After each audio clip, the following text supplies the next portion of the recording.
मार्गदर्शन रहे, यानी कि हम लोग तो बहुत बाद में हैं। जब कभी एक शेखावटी पंचायत का कार्यक्रम था 15 अगस्त को, तभी मैंने कहा था कि हमको पुराने लोगों को नहीं भूलना चाहिए, हम आगे चलते जा रहे हैं, लेकिन हम ये भूलते जा रहे हैं कि आज जिस जगह हम खड़े हुए हैं वो किसकी बदौलत खड़े हैं। तो सम्माननीय डी सोलंकी साहब, सम्माननीय सोम प्रकाश जी कंवर साहब, आप लोगों की वजह से आज हम इस जगह खड़े हुए हैं। आपने बहुत प्रयास किए हैं, आपने बहुत प्रयास किए, तब दौलत राम को ये मंच मिला है बोलने का, एक बना बनाया तैयार मंच मिला है। लेकिन इस मंच को बनाने के लिए पीडी सोलंकी, सोम प्रकाश जी कंवर, पूरन जी परमार साहब, दिलीप जी मुरे साहब, राम सिंह जी जौन साहब, बाबूलाल जी डामी साहब, आप लोगों ने बहुत मेहनत करी है और उस मेहनत के लिए आपको मैं सदैव आपका कृतज्ञ आभारी रहूंगा। आपने हमारे को इतने अच्छे मंच उपलब्ध कराए हैं। देखिए, सामूहिक विवाह समिति का जो युवा वृत्ति परिचय सम्मेलन पिछली बार हुआ था, बहुत सक्सेसफुल कार्यक्रम हुआ था और उम्मीद करता हूं कि काफी एडवर्टाइज इस मतलब जो है प्रचार इस समिति का हो रहा है और बहुत ही रेपुटेड और बहुत मतलब प्रभावशाली लोग इस समिति से जुड़े हुए हैं, मतलब सपोर्ट में, जिसे पुश करते हैं किसी को कि तेरे को पीछे नहीं आने देंगे, हम तेरे को आगे रखेंगे।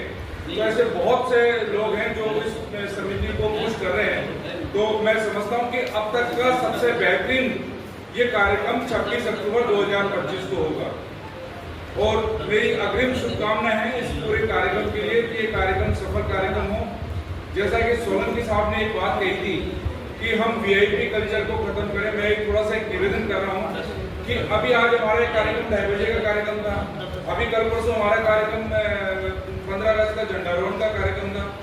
अगर मान लीजिए हमारा 2:30 बजे का कार्यक्रम है और आदरणीय बाबूलाल जी डाबी साहब हमारे चीफ गेस्ट हैं, 15-20 मिनट लेट हो जाते हैं, तो ये बात नहीं बोलनी चाहिए कि हमको वीआईपी कल्चर खत्म कर देना चाहिए। किसी कारण से हमारा जो मुख्य अतिथि है किसी कारण से लेट हो सकते हैं, तो ये जो परंपरा चलती आ रही है कि हम सोलंकी पीढ़ी सोलंकी जी का इंतजार कर रहे हैं, कोई बात नहीं। हम बाबूलाल जी डाबी साहब का इंतजार कर रहे हैं, कोई बात नहीं।